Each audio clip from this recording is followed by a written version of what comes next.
أعوذ بالله من الشيطان الرجيم. بسم الله الرحمن الرحيم. حتى إذا جاء أحدهم الموت قال رب ارجعون لعلي أعمل صالحا فيما تركت كلا إنها كلمة هو قائلها ومن ورائهم برزخ إلى يوم يبعثون فإذا نفخ في الصور فلا أنساب بينهم يومئذ ولا يتساءلون فمن ثقلت موازينه فأولئك هم المفلحون ومن خفت موازينه فأولئك الذين خسروا أنفسهم في جهنم خالدون تلفح وجوههم النار وهم فيها كالحون ألم تكن آياتي تتلى عليكم فكنتم بها تكذبون قالوا ربنا غلبت علينا شقوتنا وكنا قوما ضالين ربنا أخرجنا منها فإن عدنا فإنا ظالمون قال اخسئوا فيها ولا تكلمون. یہاں تک کہ جب ان کافروں میں سے کسی کی موت آتی ہے تو وہ یہ کہتا ہے اے میرے رب مجھے لوٹا دے اسی دنیا میں تاکہ جو زندگی میں نے چھوڑی ہے اس میں واپس جا کر نیک اعمال کر سکوں. اللہ تعالیٰ کی طرف سے ارشاد ہوگا ہرگز نہیں. یہ ایک بات ہے جسے وہ کہہ رہا ہے اور ان کے آگے برزخ ہوگی دوبارہ اٹھائے جانے کے دن تک. پھر جب سور پھونکا جائے گا تو ان کے درمیان باہمی رشتے باقی نہیں رہیں گے اس دن اور نہ وہ آپس میں ایک دوسرے سے سوال کر سکیں گے. اور جس کا وزن اس دن بھاری ہوگا یہی لوگ کامیاب ہوں گے اور جس کے وزن ہلکے ہوں گے تو یہ وہ لوگ ہوں گے جنہوں نے اپنی جانوں کا نقصان کیا اور یہ جہنم میں ہمیشہ رہیں گے اور جہنم کی آگ ان کے چہروں کو جھلستی ہوگی اور ان کے چہرے جہنم کے اندر بگڑے ہوئے ہوں گے. اور اللہ کی طرف سے ارشاد ہوگا کیا تمہارے پاس میری آیتیں نہیں پہنچی جو تم پر پڑھی جاتی تھی اور تم ان کو جھٹلاتے تھے؟ تو وہ جواب میں کہیں گے اے ہمارے پروردگار ہم پر ہماری بدبختی غالب آ گئی اور ہم گمراہ لوگ تھے. تو اے پروردگار ہمیں یہاں سے نکال دیجئے اور اگر ہم نے دوبارہ سے وہی طریقہ اختیار کیا تو پھر ہم ظالم کہلائیں گے. اللہ کی طرف سے ارشاد ہوگا اسی میں پھٹکارے ہوئے دور ہو جاؤ اور پڑے رہو اور مجھ سے بات مت کرو. یہاں پر برزخ کے حالات کا ذکر ہے. اس سے پہلی آیت میں اللہ تعالیٰ نے کچھ ایمان والوں کا بیان کیا، کفار کا بھی بیان آیا. بہت سے لوگ وہ لوگ ہیں جو جان بوجھ کر شرک کرتے ہیں اور اللہ کو نہیں مانتے اور ان کی زندگی یوں ہی گزر جاتی ہے یہاں تک کہ ان کی موت کا وقت پہنچ جاتا ہے اور موت کے فرشتے ان کے پاس آتے ہیں اور بہت برے طریقے پر ان کی روح نکالتے ہیں جس کا تذکرہ احادیث میں آتا ہے. بڑی بد شکل میں آتے ہیں، بدبودار جو ہے وہ کپڑے لے کر آتے ہیں اور ان پر بجاتے ہیں. تو جب وہ موت کے منظر کو دیکھتے ہیں اور فرشتوں کی ہیبت ناک اور خوفناک شکلیں ان کو نظر آتی ہیں، یعنی موت کے منظر نظر آتے ہیں جب انسان کا انتقال ہوتا ہے تو انتقال کے وقت کچھ پردے اللہ تعالیٰ ہٹا دیتے ہیں اور دنیا ہی میں اس کو احساس کرا دیتے ہیں کہ تو نے جو زندگی گزاری ہے وہ غلط تھی، صحیح چیز یہ ہے. تو اس کو مرنے سے پہلے ہی احساس ہو جاتا ہے کہ نہیں میں غلط ہوں. جب اس آخرت کے منظر دیکھتا ہے، وہاں کے عذاب دیکھتا ہے، وہاں کی ہولناکیوں کو دیکھتا ہے، فرشتوں کی شکلیں دیکھتا ہے اور آخرت کے منظر اس کے سامنے آتے ہیں، تو پھر وہ دنیا کو بھول جاتا ہے اور پھر وہ چیختا اور چلاتا ہے۔ تو اس موقع کا حال اللہ تعالیٰ نے بیان کیا، وہ اتنی خطرناک حالت ہوتی ہے موت سے پہلے کی کہ کافر انسان بھی اس وقت یہ کہنے پر مجبور ہو جاتا ہے کہ میرے رب مجھے دوبارہ دنیا میں واپس کر دے، میری روح قبض مت کر۔ یہ احساس اس کو کیوں ہو رہا ہے؟ اس نے کچھ دیکھا ہے تبھی تو ہو رہا ہے، کوئی خطرناک اور ہیبتناک چیز اس نے دیکھی ہے کہ جس کو دیکھ کر وہ گھبرا رہا ہے، اسے اپنا انجام نظر آ رہا ہے، کہ اسے پتہ ہے کہ مجھے جہنم میں جانا ہے، اس لیے وہ بچنا چاہتا ہے اور بچنے کے لیے یہ الفاظ بولتا ہے کہ میرے رب مجھے دنیا ہی میں بھیج دے، کچھ وقت کے لیے مجھے چھوڑ دے دنیا میں، تاکہ جو میں چھوڑ کر آیا ہوں اس میں دوبارہ سے اچھے کام کروں، تیرے رسول کے طریقے پر چلوں، نیک اعمال کر سکوں اور میں تجھے راضی کر لوں۔ یہ الفاظ کسی کافر کے ہوتے ہیں، لیکن اللہ کی طرف سے اس وقت ارشاد ہوتا ہے ہرگز نہیں، اب وقت پورا ہو چکا ہے، اب واپسی کی کوئی صورت نہیں ہے، کوئی شکل نہیں ہے، اب دنیا میں آنے کا وقت ختم۔ یہ دستور ہے کہ بعد والی منزل میں جانے کے بعد پچھلے والی منزل میں آنے کا کوئی راستہ نہیں۔ انسان دنیا ماں کے پیٹ سے دنیا میں آتا ہے تو دنیا میں سے جب جاتا ہے تو ماں کے پیٹ میں واپس نہیں جاتا، وہاں سے آ چکا ہے، دوبارہ واپس نہیں جائے گا، اور جب یہاں سے دنیا سے جائے گا، موت آئے گی، تو اس کے بعد دوسری زندگی شروع ہوتی ہے، اس کو کہتے ہیں برزخ کی زندگی، قبر والی زندگی۔ جب انسان مرنے کے بعد برزخ میں چلا گیا، وہ دنیا میں کبھی آ نہیں سکتا۔ اور اسی طرح برزخ کے بعد جب قیامت قائم ہوگی تو آخرت کی زندگی شروع ہوتی ہے، انسان قیامت کے قائم ہونے کے بعد دوبارہ قبر میں نہیں آ سکتا۔ جو جہنم میں چلے گئے وہ واپس نہیں آ سکتے، جو جنت میں چلے گئے وہاں سے واپس نہیں آ سکتے، برزخ میں نہیں آ سکتے۔ تو ایک بعد والی منزل میں پہنچنے کے بعد پہلی منزل میں واپس نہیں آتے، یہ دستور ہے۔ تو جب ان کی موت کا وقت قریب ہوگا، اس وقت یہ پکاریں گے تو اللہ کی طرف سے ارشاد ہوگا ہرگز نہیں۔ یہ تو ایک بات ہے وہ جو کہہ رہا ہے، لیکن اس کے کہنے کے مطابق ہو جائے ایسا نہیں ہوگا۔ ہم نے اس کو موقع دیا، زندگی دی اور علم دیا، صلاحیت دی، پیغمبر بھی آئے، کتابیں بھی آئی، سمجھانے والے بھی آتے رہے، لیکن اس کی بات سمجھ میں نہیں آئی، اور آج وہ آخرت کے منظر کو دیکھ کر یہ کہتا ہے کہ میں دوبارہ اچھے عمل کروں گا، اس کا موقع نہیں دیا جائے گا۔ بلکہ آگے فرمایا ان کے سامنے برزخ ہوگی اور اس میں وہ قیامت تک رہیں گے۔ برزخ کہتے ہیں آڑ کو، دیوار کو کہتے ہیں، اور یہاں برزخ سے مراد ہے وہ زمانہ، وہ وقفہ جو مرنے کے بعد سے لے کر قیامت کے قائم ہونے تک کا ہے۔ یہ جو مرنے کے انسان جب مرتا ہے، مرنے کے بعد سے لے کر قیامت جب بھی قائم ہوگی، اس وقت تک کے عرصے کو اور زمانے کو برزخ کہتے ہیں، چاہے وہ قبر میں گزرے اور چاہے وہ پانی میں گزرے اور چاہے انسان کو جلا دیا جائے، اس کے راکھ ہو جائے، وہ اس پر برزخ کے آثار مرتب ہوتے رہتے ہیں۔ جو انسان مر چکا ہے وہ برزخ کی زندگی میں پہنچ گیا ہے، چاہے اس کو جلا دیا جائے یا اس کو کوئی زمین میں دفنا دے یا پھر اس کو پانی میں بہا دیا جائے، یعنی برزخ کے جو حالات ہیں وہ اس کو وہاں پہنچتے ہیں۔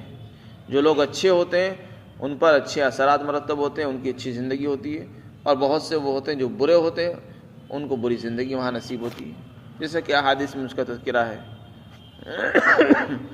مرنے کے بعد فرشتے آتے ہیں، سوالات کرتے ہیں، جو اچھا آدمی ہوتا ہے اس کے لیے جنت بنا دی جاتی ہے، جنت کا باغ بن جاتا ہے، اس کے لیے کھڑکیاں کھول دی جاتی ہیں اور اس کو آرام کے لیے کہہ دیا جاتا ہے۔ اسی طرح جو آدمی بدبخت ہوتا ہے، بدنصیب ہوتا ہے، اس کے لیے جہنم بنا دیا جاتا ہے اسی کو۔ تو فرمایا اس آدمی کو مہلت نہیں ملے گی اور یہ کہا جائے گا تمہارے سامنے برزخ ہے، اب یہیں رہو۔ برزخ میں رہے گا قیامت تک۔ جب قیامت قائم ہوگی، لوگ مردے قبروں سے اٹھیں گے، اس کے بعد ان کو قبروں سے نکالا جائے گا۔ پھر آگے ارشاد فرمایا جب سور پھونکا جائے گا تو ان کے درمیان کوئی آپس میں باہمی رشتے باقی نہیں رہیں گے، سب ختم ہو جائیں گے۔ یعنی اس دنیا میں جن رشتوں پر یہ لوگ فخر کرتے تھے وہ رشتے اس دن ختم، نہ وہاں کوئی فخر ہوگا نہ وہاں کوئی مدد ہوگی۔ دنیا میں انسان رشتہ داری کے ناطے بہت سے کام نکالتا ہے، مددیں لیتا ہے، ایک رشتہ دار دوسرے رشتہ دار سے مدد حاصل کرتا ہے، فائدے اٹھاتا ہے اور فخر کرتا ہے یہ میرا رشتہ دار، یہ میرا رشتہ دار، اور ایک دوسرے پر فخر کرتے ہیں، بڑائی جتلاتے ہیں یہ ہمارا خاندان۔ لیکن قیامت کے قائم ہونے کے بعد سب چیزیں ختم، وہاں نہ کوئی نسب باقی رہے گا نہ رشتے باقی رہیں گے۔ ولا یتساءلون، اور نہ ہی وہ آپس میں پوچھ سکیں گے، ایک دوسرے سے سوال بھی نہیں کر سکیں گے۔ دنیا میں انسان رشتہ دار سے سوال کر لیتا ہے، اپنا سمجھ کر کچھ مانگ لیتا ہے اور اس کے بعد چلا جاتا ہے، پوچھ بھی لیتا ہے، مدد بھی مانگتا ہے، لیکن قیامت کے دن کوئی رشتہ دار کسی کے رشتہ دار کے کام نہیں آئے گا، نہ کوئی کسی سے سوال کر سکے گا۔ چنانچہ ارشاد ہے یوم یفر المرء من اخیہ وامہ وابیہ وصاحبتہ وبنیہ لکل امرئ منہم یومئذ شأن یغنیہ۔ وہ قیامت کا دن ایسا ہولناک دن ہے کہ اس دن ہر انسان اپنے باپ سے، اپنے بھائی سے، اپنی ماں سے، اپنی بیوی سے، تاکہ اپنی اولاد سے دور بھاگے گا۔ یہ وہ رشتہ دار ہے جو انسان کے سب سے قریب ہوتے ہیں۔ اس کے علاوہ دور کے رشتہ دار ہیں وہ تو بہت دور کے ہیں، انسان ان سے دور رہتا ہی ہے، لیکن جن کے ساتھ ہر وقت رہتا ہے، بیوی، بچے، ماں باپ، بھائی بہن، ان سے بھی دور بھاگنا چاہے گا اور بچنا چاہے گا، کسی طرح کسی سے سامنا نہ ہو، کوئی ان سے سوال نہ کر لے۔ حضرت عبداللہ بن مسعود رضی اللہ عنہ کی روایت ہے کہ جب قیامت قائم ہوگی تو مرد اور عورت جو بھی ہوں گے، چاہے اولین ہو یا آخرین ہو، سب سامنے ہوں گے، اور ایک اعلان کرنے والا اعلان کرے گا، پکارے گا کہ یہ فلاں کا بیٹا فلاں ہے، جس کا اس پر کوئی حق ہو وہ اپنا حق وصول کرنے کے لیے آ جائے۔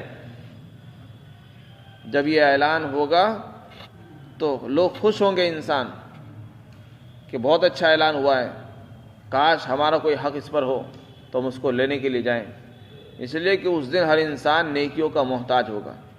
اس دن لین دین پیسوں سے نہیں ہوگا، اس دن لین دین ڈالر سے نہیں ہوگا، بلکہ اس دن لین دین ہوگا نیکی سے اور برائی سے۔ کسی کا کوئی حق کسی پر ہوگا تو اس کی نیکیاں اس کو دلوائی جائیں گی، اور اگر نیکیاں ختم ہو گئی تو دوسروں کی برائیاں ان پر ڈال دی جائیں گی۔ اسی کو مفلس فرمایا حدیث پاک کے اندر۔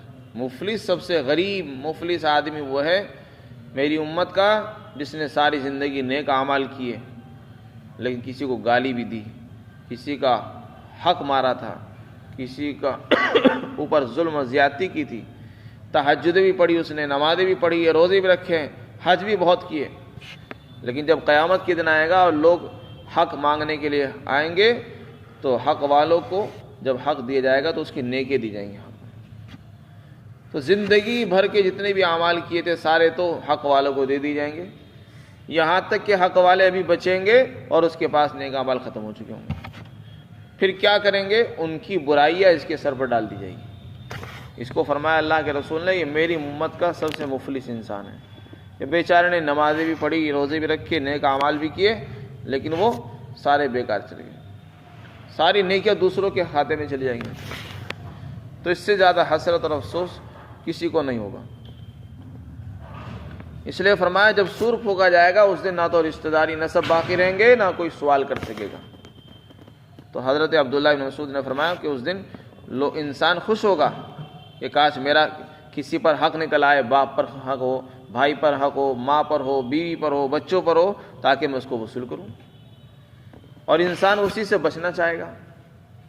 قرآن میں اللہ نے فرمایا کہ ہر انسان بھاگے گا ماں باپ سے، بیوی سے، بچوں سے، اولاد سے، اور ہر ایک کو ایسا مشغلہ ہوگا کہ وہ دوسرے کاموں سے کی طرف اس کو متوجہ ہی نہیں ہونے دینے کا، یعنی ہر ایک کی اپنی دھن ہوگی، عجیب حالت ہوگی کہ کسی کو فرصت ہی نہیں ہوگی دیکھنے کی کسی کو، اور ہر انسان بچنا چاہے گا کہ کوئی ہمارے سے رشتہ دار کوئی مطالبہ نہ کر لے، سوال نہ کر لے۔